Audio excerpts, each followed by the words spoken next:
The night has come, it's cold and losing my control. Your light is gone, and lonely darkness fill my soul. I wish that you could save me from my isolation. It's way too complicated. Let's start this conversation. Let's start this conversation. We got no relation.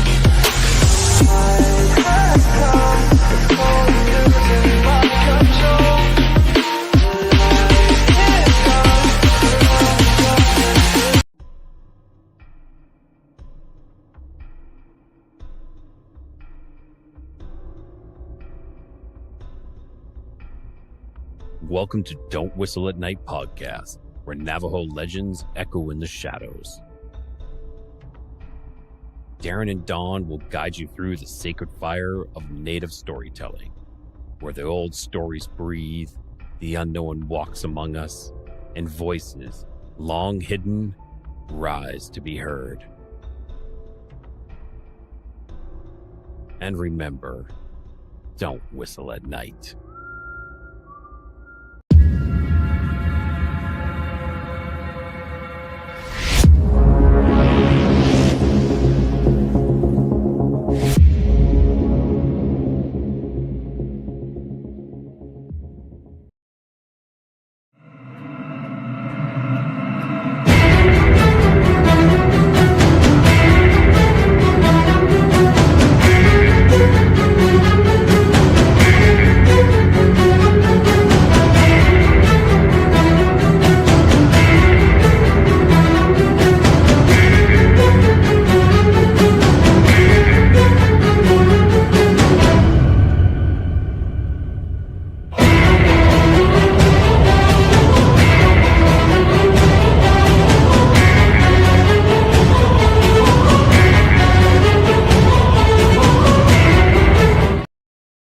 Hey, good evening, everybody, and welcome to the Tuesday night edition of Into the Night. With me, your host, Sean Kelly. Hey, Kevin, good to see you, buddy. I want to thank UPRN Talk Radio, 105.3 Mississippi, 107.7 New Orleans. Don't forget, Miss L. Thomas, her podcast, the Gateway Podcast, will be on right after mine. So at 9:15 Pacific, no, 9:15 Eastern. Okay. I don't know. Sunday was a really weird day, you know. Hey, streamer. It was a weird day. It was a weird evening. It was a weird show. Hey, Sherry. Go Rex and Hudson. Yeah, Hudson and Rex. Go. Hey, Mark Eddie. But there was something different about it all. Everybody's internet went. It just had this overbearing of negativity. And I'm not talking about the show. I'm talking about everywhere. And it was really, really confusing because I haven't felt like that for a very, very long time. You know, and I'm thinking, okay, that my show sucked on Sunday, you know. But, I mean, I had so many freaking emotions coming up inside me, beside me, around me, whatever. And it was hard for me to pinpoint what was going on. And I really felt bad that I didn't put out a good product for you on Sunday. I did, you know. I said it a lot of times, you know, I don't care. But when it comes to my friends, when it comes to the people in the chat room that come every week, and follow my show religiously, I felt bad.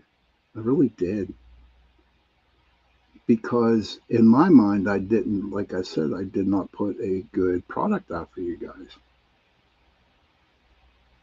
And hey, Mish, good to see you.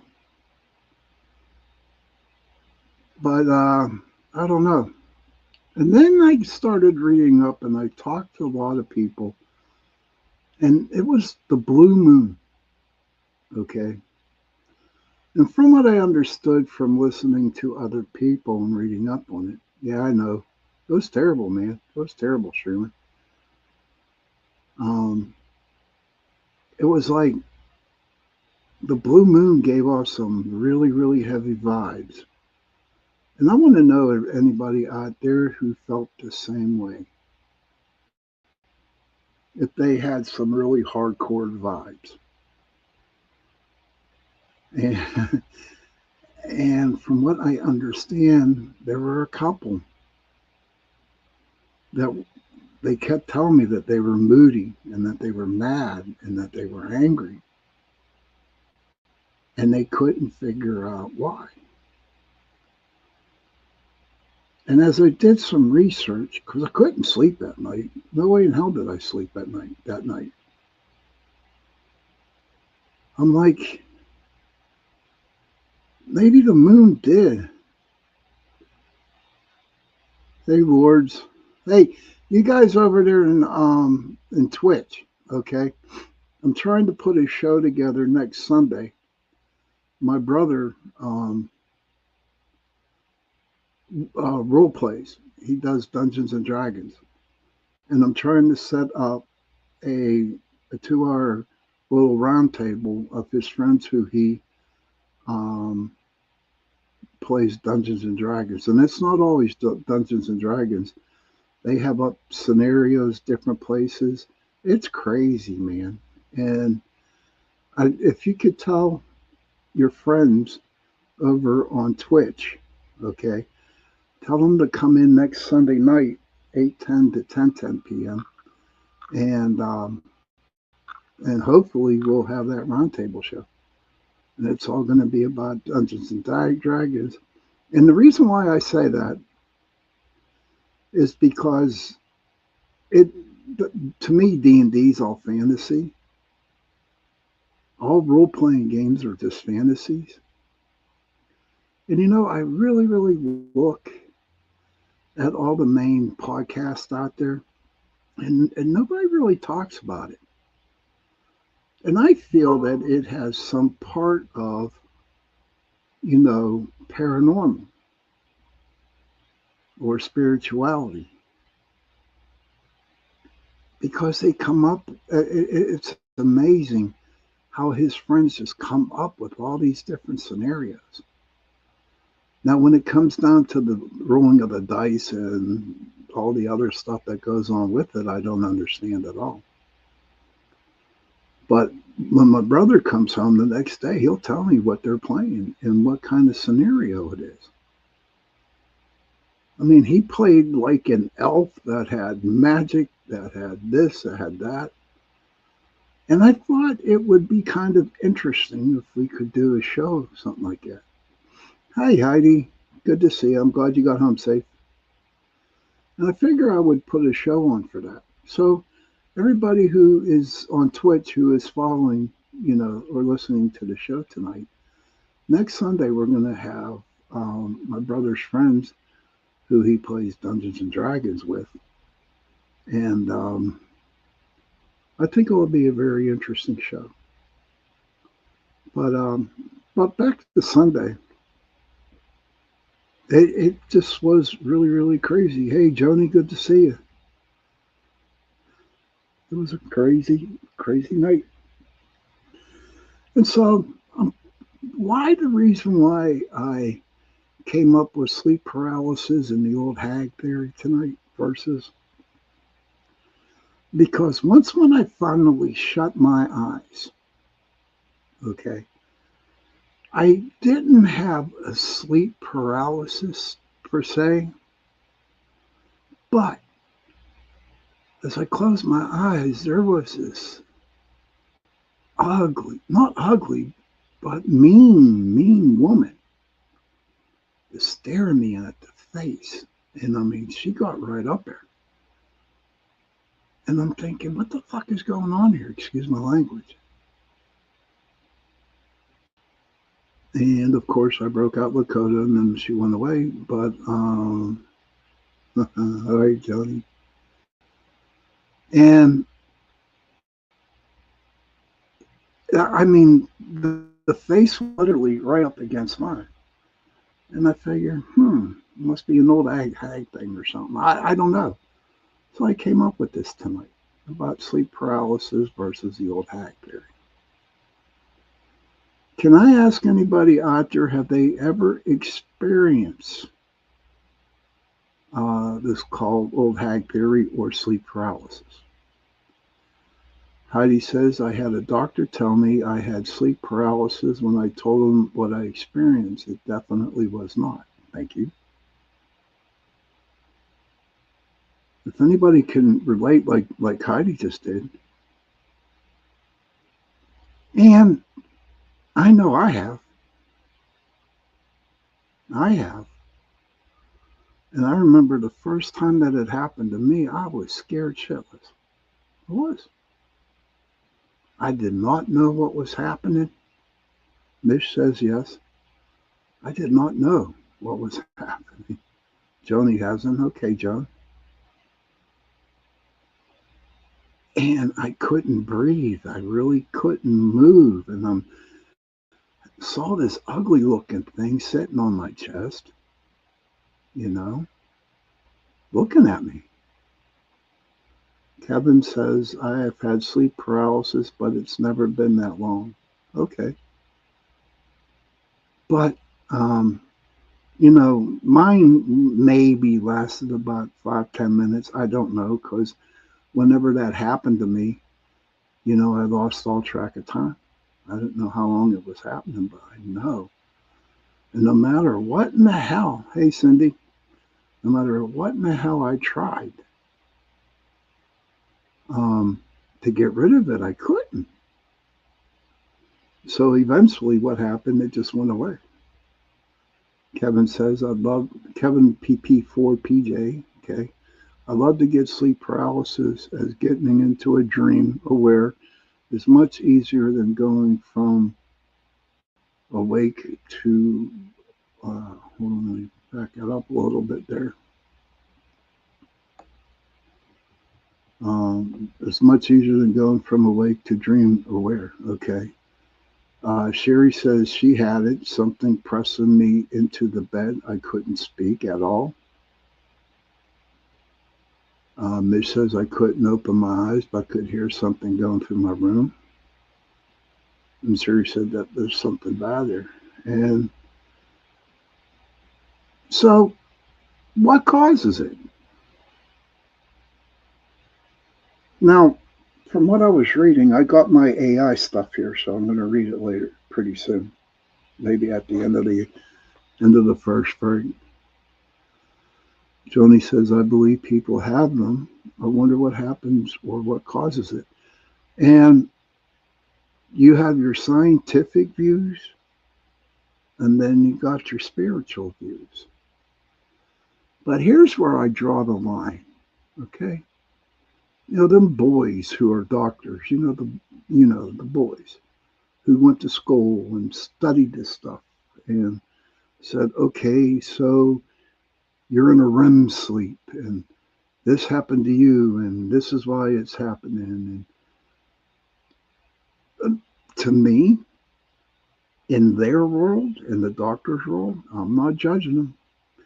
But I will tell you this, I don't believe them. But when I would explain to them what was going on with me and what I saw, they literally looked at me and thought I was crazy. Yeah.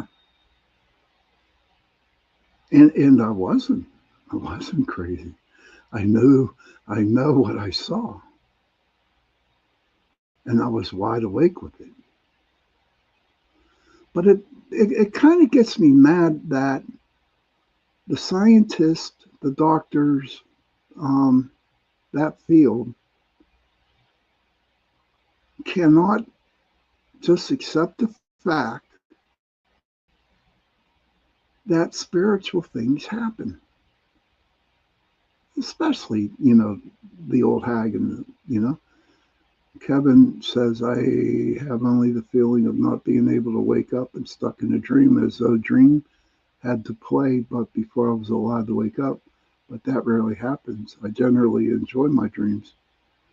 And Kevin PP4PJ says, why crazy? Sleep paralysis demons are very common. And I agree with you, Kevin PPJ. Heidi says, I actually could move and tried to touch the tunnel of blue water with bubbles rising. I was in casement. I reached out. Oh, hold on a second. I reached out and felt nothing but cold within the other senses. I do remember I really couldn't. We believe you. I believe you, Heidi. Joni said, yeah, here's a pill and call me in the morning. And that is so true. That's what they're doing. Heidi says, move my head, weirdest thing ever. And Kevin, of course, says, play out because he types too fast. But I don't understand why they can't, just accept the fact that strange things happen. Paranormal things happen. I'm sure they can learn more from us who have experienced this stuff. And we could probably learn from them. Mish says I would also be can't open my eyes, but then my body felt like I'd start spinning, like doing somersaults in the air. Was told need to balance as I was astral traveling. Wow. That's wild, dude. But thank you for sharing that. So who do you go believe? Who can you actually sit down and talk with? I don't know. I have you. I have everybody here that follows my show. I can talk to you guys. Yeah, absolutely. Because a lot of you have experienced something like this. But what I don't understand. And that's why I'm here tonight. Maybe I could get an answer. Joni said if it's not in the book, then it doesn't exist. Yes. Yes. Hey, Blexing. Good to see you, brother. Uh, but that's where I'm at with this. And so, with this lady looking at my face, looking right in my, I'm seriously, man, she showed teeth. I thought it was a vampire because her teeth are pointy. Streaming is going great, Blex. It's going great. Thank you for asking. But, I mean, she had pointy teeth, and I thought she was a vampire or something like that. Or some kind of demon. Don't know. But it's scary as shit. I can tell you that. So let me put the thank you, Lex. Thank you. She really enjoys my streaming. I appreciate it. Now, Blex, real quick, I'm going to say this real quick again. Next Sunday, I'm trying to get my brother's friends who do Dungeons and Dragons. And they do fantasy role play. So, Blex, if you can, please tell your friends over there on Twitch if they would like to come in and listen to the show. I'd appreciate it. Miss says, yes, managed to do it once. Oh, okay. But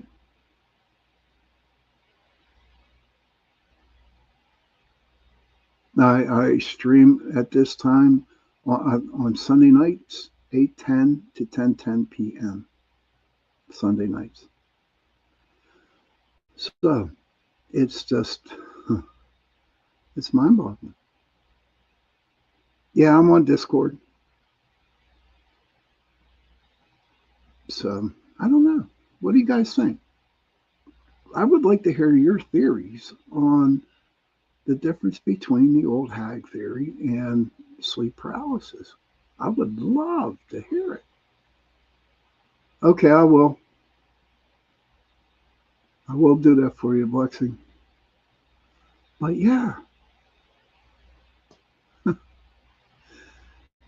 maybe we can find an answer tonight. Maybe not.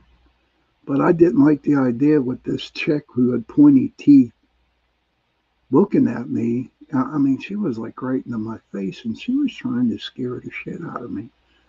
But you know what? Didn't work. Heidi says that she believes both are real experiences. hmm But why can't, in this, I've been trying to figure out in the paranormal world where you got your scientific people and you got your spiritual people. And when you go on the investigation, the scientific people don't want to hear what the spiritual people have to say because it has to be scientific. Nothing against that. Okay, that's all a part of paranormal investigating, but it would be nice if both could work together. And I believe at the beginning, when this really kicked in with all these paranormal groups, um, Joni says, "How do you come out of it?" You know how I do it, Joni? Now, how I learn, I just say, "God help me," and that's the truth. I said, "God, can you help me get this thing off my body?" And it happens. It works. God does come in, and He takes it away. Or if I mention God, then the thing goes away.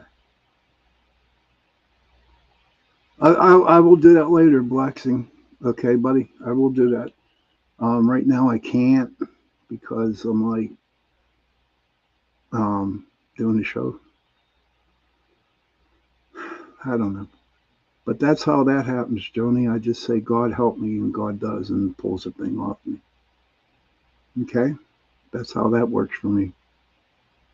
And I'm not ashamed to say that either. So we're going to go take our break. It is 8:33 p.m. We're going to go. Yeah, whatever works. Whatever works. That's so true, Kev. But we're going to go on a break, and then I'm going to go to my AI thing here, and I'm going to read some stuff about it. You know, the old hag and the reality. But before we go on this break, I just want to say that if there are any doctors out there who deal with sleep paralysis, or any scientists who go, that deals with it, why don't you just listen to us? And maybe you can learn. And I'm not saying that to be mean. Sherry says, I knew there was something on me and I wouldn't open my eyes. I was so scared. I now wish I had opened them. The only way it left was when I started saying the Lord's Prayer. Yes, I have a lot of viewers, Blacks. I have a lot of them. A lot. Especially on Sunday nights. But Sherry, you're right. And it was okay to do by saying the Lord's Prayer. So when I said, God help me, and Sherry saying the Lord's Prayer, it's like, yeah, God does come in and help you. And yeah, it was a demon. Hey, brother, good to see you, Eugene. I haven't seen you for a while. Thank you for coming in tonight. So we're going to go take a quick break. When I come back, and I'll go to the AI deal here, and I'll read off the difference between sleep paralysis and the old hag. So I'll be back in a couple minutes. Smoke a cigarette, do what you got to do, and we'll see you in 2.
welcome everyone to Ethereal Encounters Unveiled.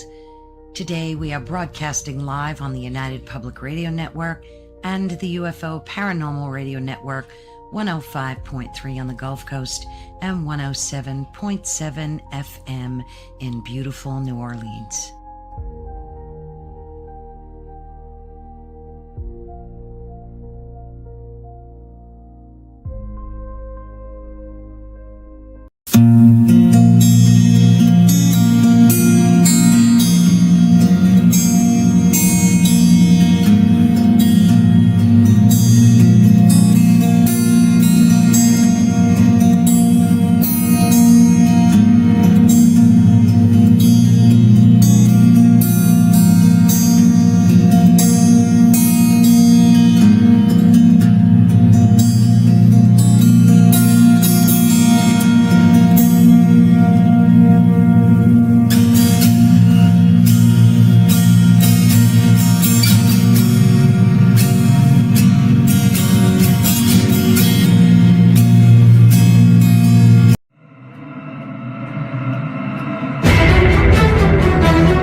Hey, welcome back everybody to Into the Night with me, your host Sean Kelly. I want to thank UPRN Talk Radio, 105.3 Mississippi, 107.7 New Orleans, for allowing me to give you 2 shows a week, Sunday nights, 8:10 to 10:10 p.m., and Tuesday nights from 8:10 to 9:10 p.m. Don't forget, Miss C.L. Thomas, the Gateway Podcast, is coming on right after my show tonight, 9:15 Eastern. And go over there, jump on her podcast, say hello, tell her I sent you, and give her some love. What we need to do is give her some love over there. But back to the show.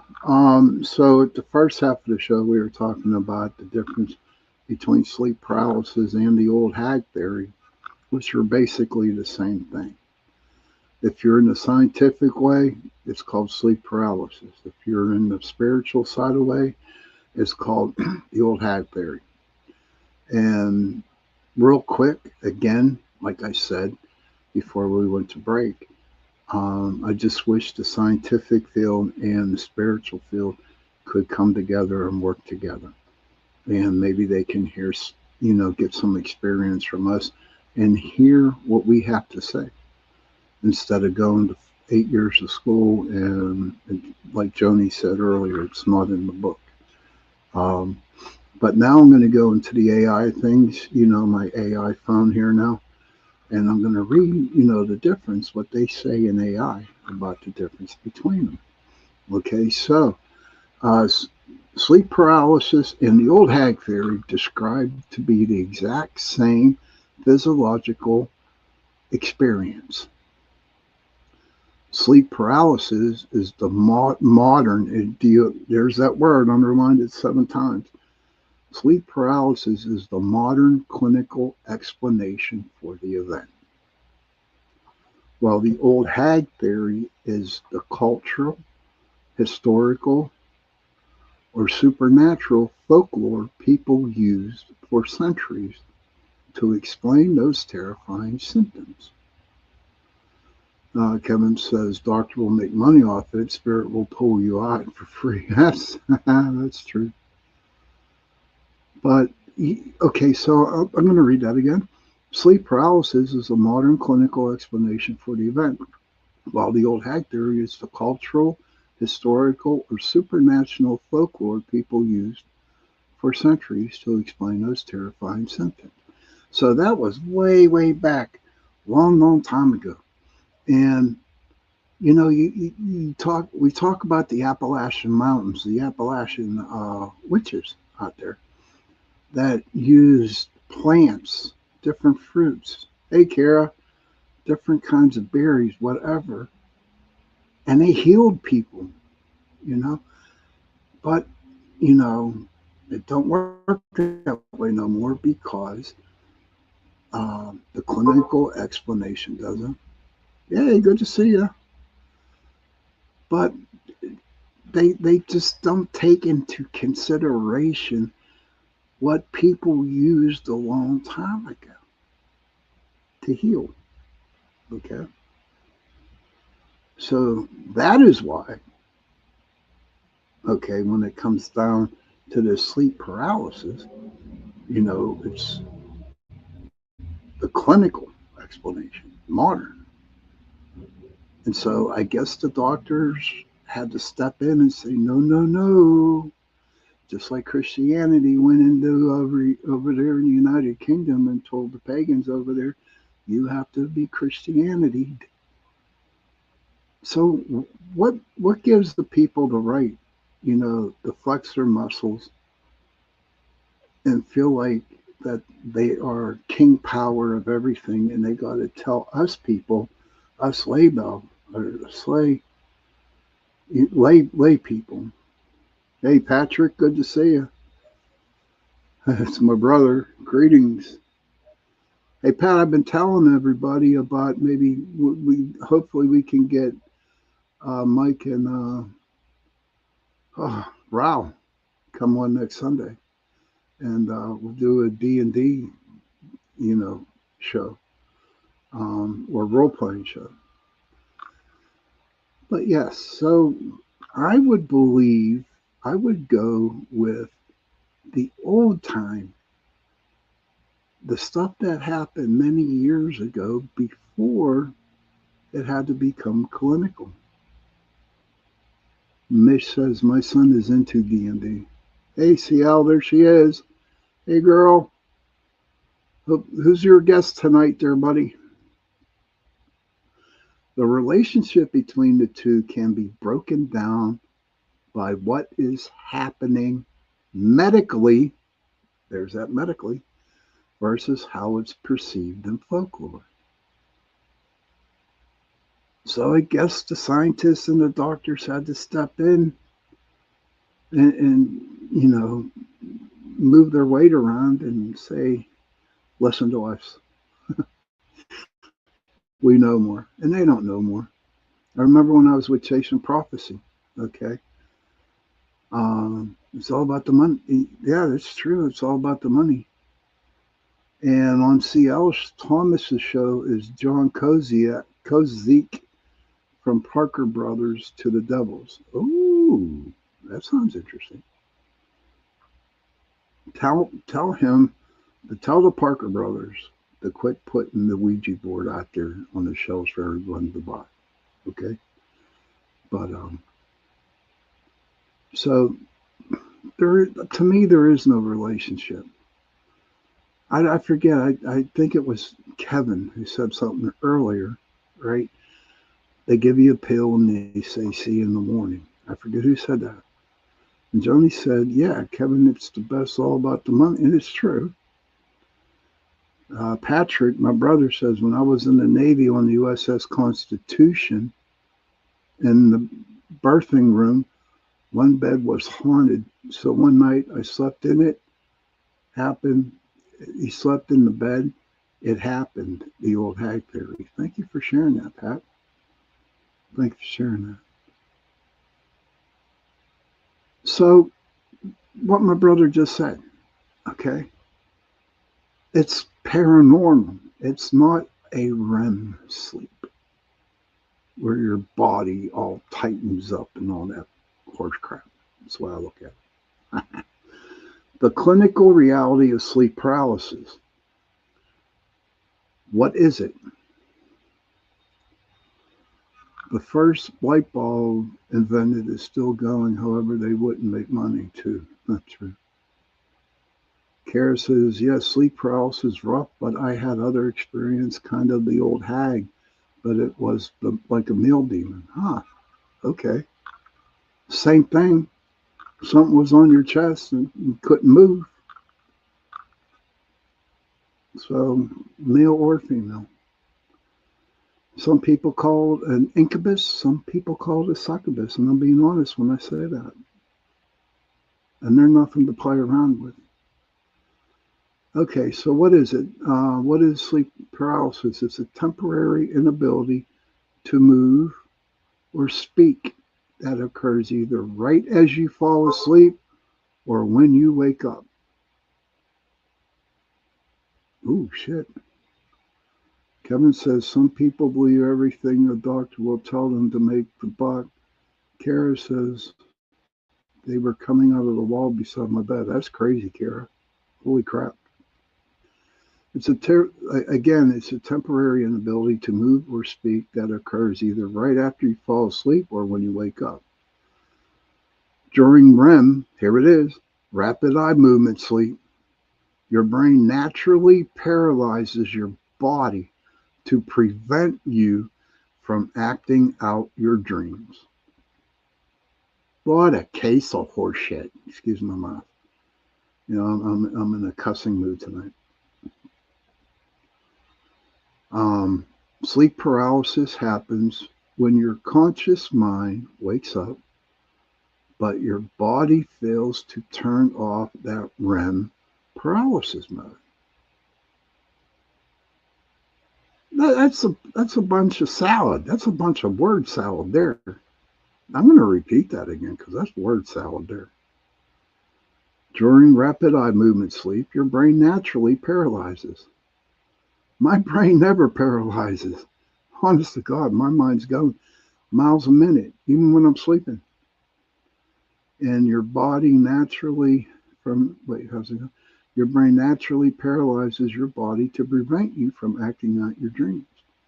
Sleep paralysis happens when your conscious mind wakes up, but your body fails to turn off that REM paralysis mode. Alongside being unable to move, it often involves vivid, dreamlike hallucinations, like shadow figures. I see those when I'm not sleeping. Intruders. Intruders who? Um, Hearing noises and a terrifying feeling of pressure or weight on the chest. Now that's the symptom of sleep paralysis. Okay. Hallucinations, seeing shadow figures, intruders, dreamlike hallucinations. Nah, again, that is like word salad again from the doctors because they really don't have a damn clue on what we experience. Not until a doctor actually experiences or a scientist actually experiences what we experience. Maybe they might change their mind. Now, this is the cultural myth, the old hag theory. Okay, so as a historical and cultural interpretation of the sleep paralysis experience. And that's what it should be. Maybe those doctors know more than us. I don't think so, Doc. I don't think so, Mish. When it comes to stuff like that, they know more about our pain and our ailments, our cancers, and our whatever. That I will give them. But when it comes down to our kind of stuff, what we experience, no.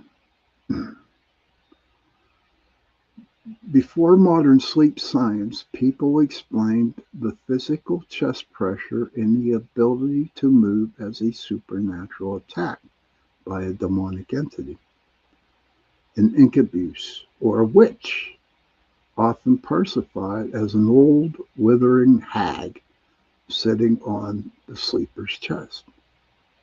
Yeah, that's what I experienced. was this old nasty witch just sitting on my chest, laughing at me or cackling or giving me the evil eye, you know. That's what I experienced.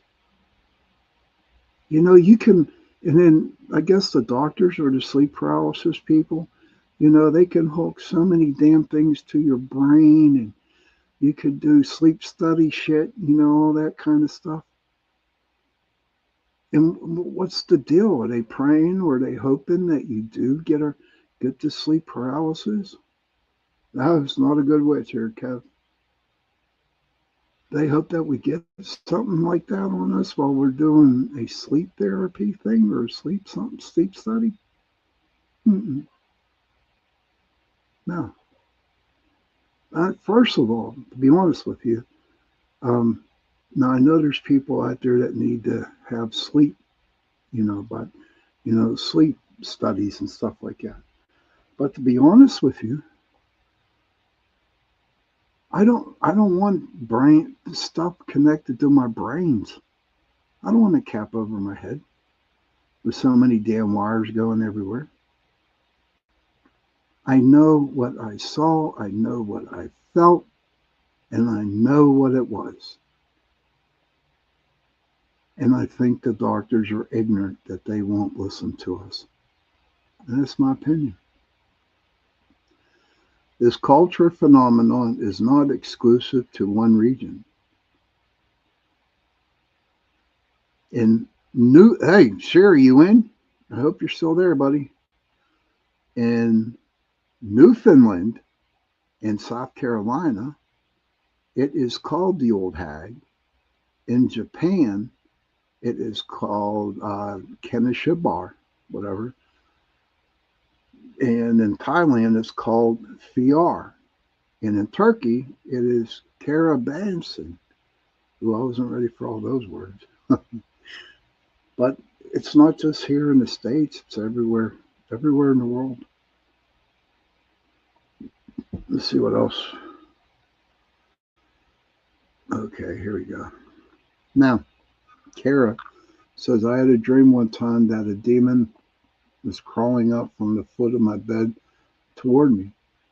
I half woke up, screamed, ran down the hallway, twisted my ankle, and fell. I then realized it was my daughter. She was climbing into bed with me, but in my dream it was a demon. Holy crap, Kara, you have some crazy stuff happen to you. I had nothing happen like that to me, bud. But thank you for sharing that. Kevin says, I think it's not getting to the root of the problem like most medical fixes. LOL, toss salt at the hag, she will go. Or holy water, just holy words. Holy words work for me, man, because I cannot damn move to get the holy water,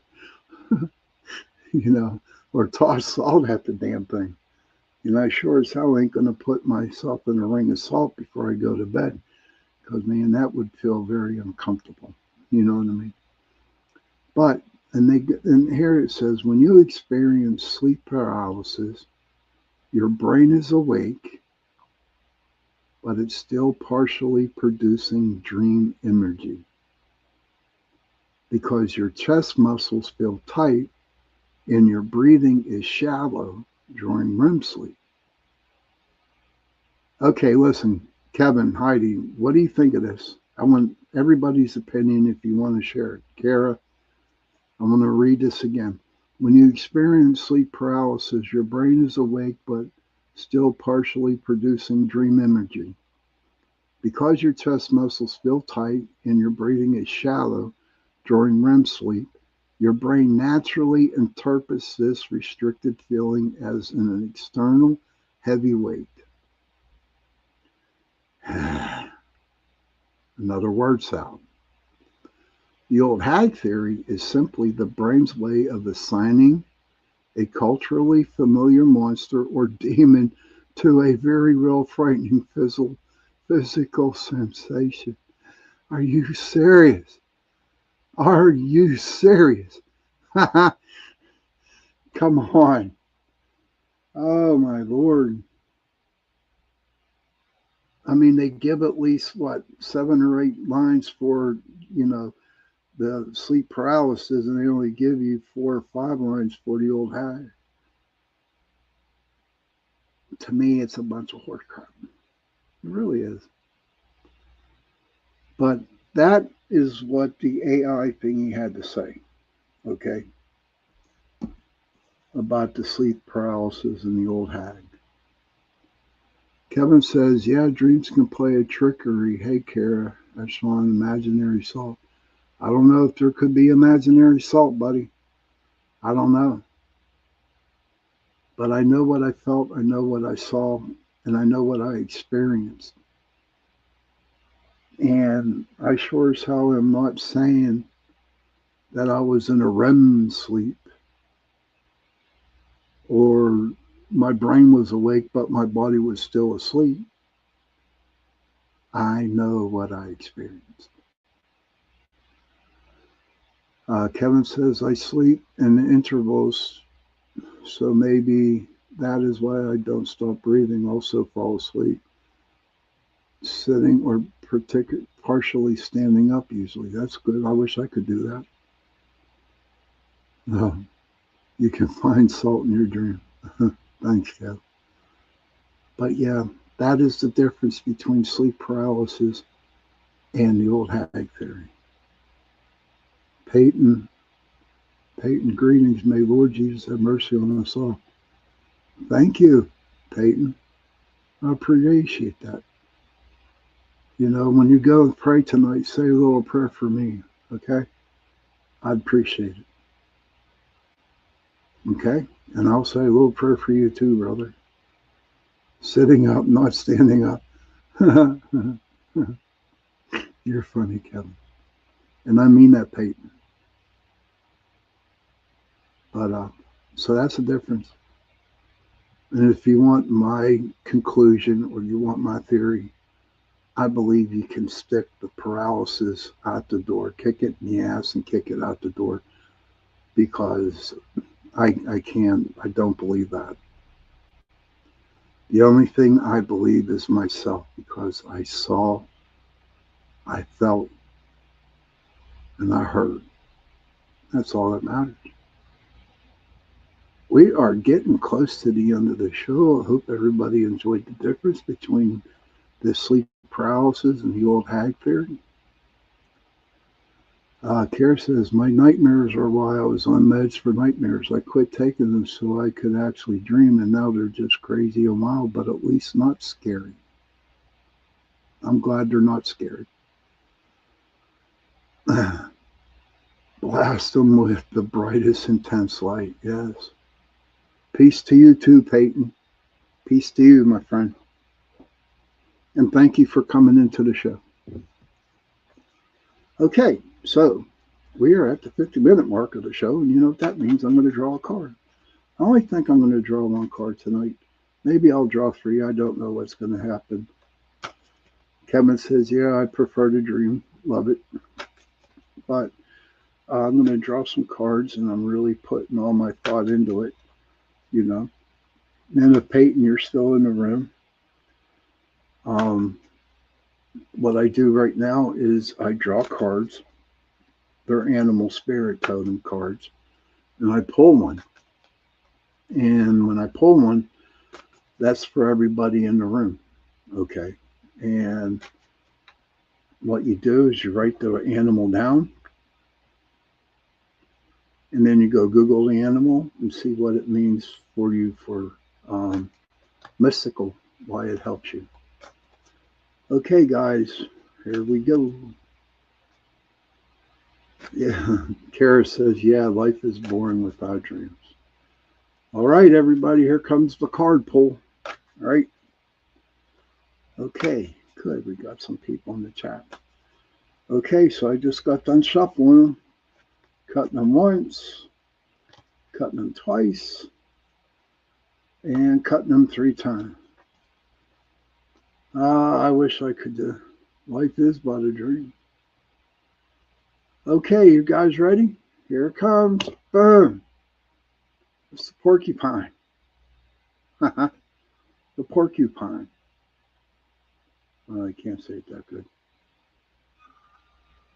Look at them quails on that porcupine. Sure, they go around and like, they eat the little bugs and stuff like that. Ah, thank you, Kevin. Thank you. I like owls. But the porcupine just goes around and it eats little bugs. But it has them quails. So whenever you're walking, yeah, it is unique. Protection. So whenever you get into the old hag or sleep paralysis, whatever you want to, okay, bring the porcupine with you and have the porcupine shoot its coils into that person that is sitting on your chest. Give it a shot because those coils are powerful. If it can take down a leopard or a lion, sure as hell could probably take down a demon. So whenever you're in that situation, whenever you're in that situation, okay, just call on the porcupine to protect you. Even if you're in meditation, even, wherever you're at, bring the porcupine with you. I'm glad everybody enjoyed. Let me see. Heidi got it. Establishing healthy boundaries, protecting personal vulnerability, and reclaiming childlike innocence and trust. Thank you, Heidi, for looking that up. It's true. You're protecting yourself with the coils of the porcupine. So I hope everybody enjoyed the show tonight. I hope everybody gets something out of the card about the porcupine. So you can conjure up a porcupine, but no salt. Yeah, I'd rather do. Here's something else, Kevin. Thanks. But on that note, children, if you can, please go to your parents, give them a hug, and tell them that you love them. And parents, please go to your children, give them a hug, and tell them that you love them. And if you have no parents and if you have no children, please find somebody and give them a hug and tell them that you love them. Don't forget those 3 words, I love you, go a long way. And please protect the children. Don't forget, right after my show tonight, you have the Gateway podcast, my dear friend C.L. Thomas. And please go over and check her show out. Well, that's it. That's it for tonight. Next Sunday, hopefully, I can get my brother's friends and we can do a Dungeons and Dragons, show or role playing, fantasy playing. We're not going to do no role playing or fantasy, but I have a lot of questions I need to ask, and hopefully they will do it. So, on that note, good night, everybody, and I will see you next Sunday.